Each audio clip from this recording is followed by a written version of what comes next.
সদস্য হইতে পারলাম না নাকি নাটক শেষ?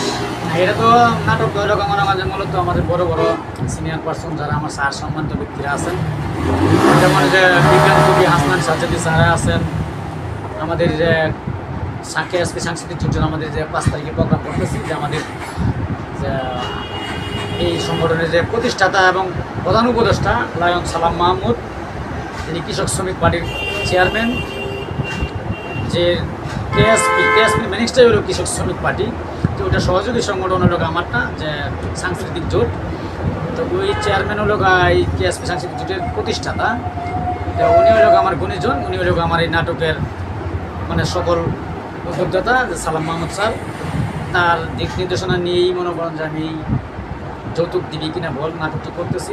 এখানে সার্বিক সহযোগিতা মিউজিক ডিরেক্টরে হিসাবে আমাকে সার্বিক সহযোগিতা করছেন বাংলাদেশ চলচ্চিত্রের যে বিশিষ্ট একজন অভিনেতা, যে কিংবদন্তি, যে মার্শাল আর্টের জনক উস্তাদ জাহাঙ্গীর আলম স্যার, উনি আমার সম্মানিত একজন গুণীজন ব্যক্তি, তিনি আমাকে সার্বিক সহযোগিতা করেছেন।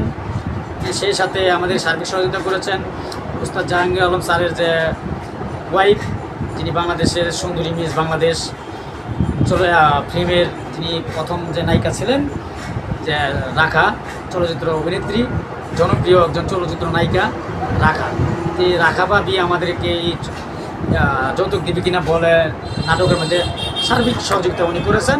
তা আমাদের এই সার্বিক সহযোগিতা করার কারণে যে জন্য আজকে আমরা যৌতুক দিবি কিনা বলে নাটকটি সম্পূর্ণ করতে পেরেছি। এখন আমাদের এডিটিং প্যানেলে ভিডিওটি দেওয়া সম্পূর্ণ দেওয়া আছে, সেটা এডিটিং চলছে।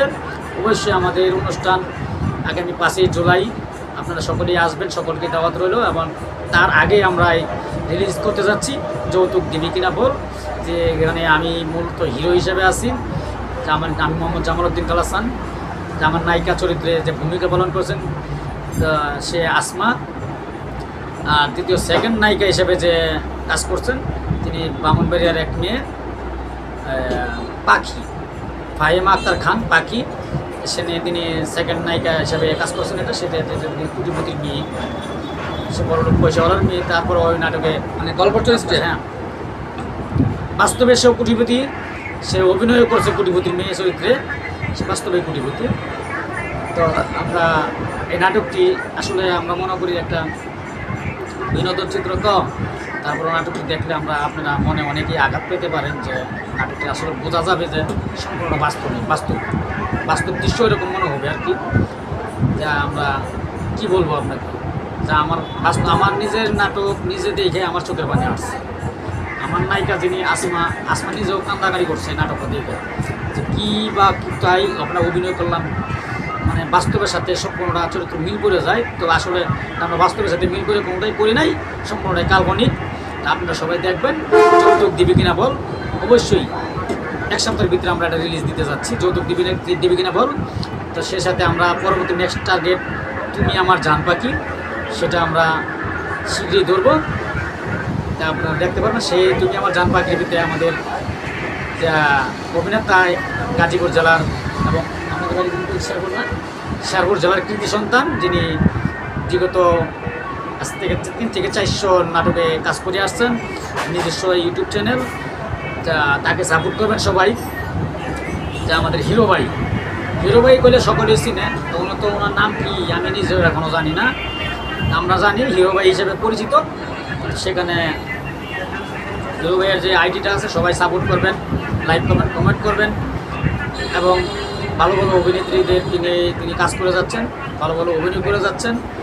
সেখানে আপনারা সবাই আসলে হিরো ভাইয়ের পাশে থাকবেন, সেই আশা ব্যক্ত করে আপনাদেরকে আসসালামু আলাইকুম দিয়ে সবাই ভালো থাকুন, সুস্থ থাকুন, শুভকামনা রইল।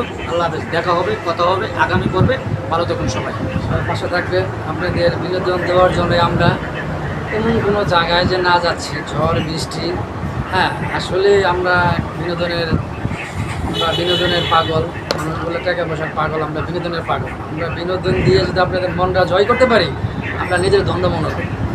ঠিক আছে, আপনারা পাশে থাকবেন, সবসময় যেভাবে রয়েছেন সবসময় থাকবেন, আপনাদের আরও ভালো কিছু নিয়ে আসতেছি ইনশাআল্লাহ। সবার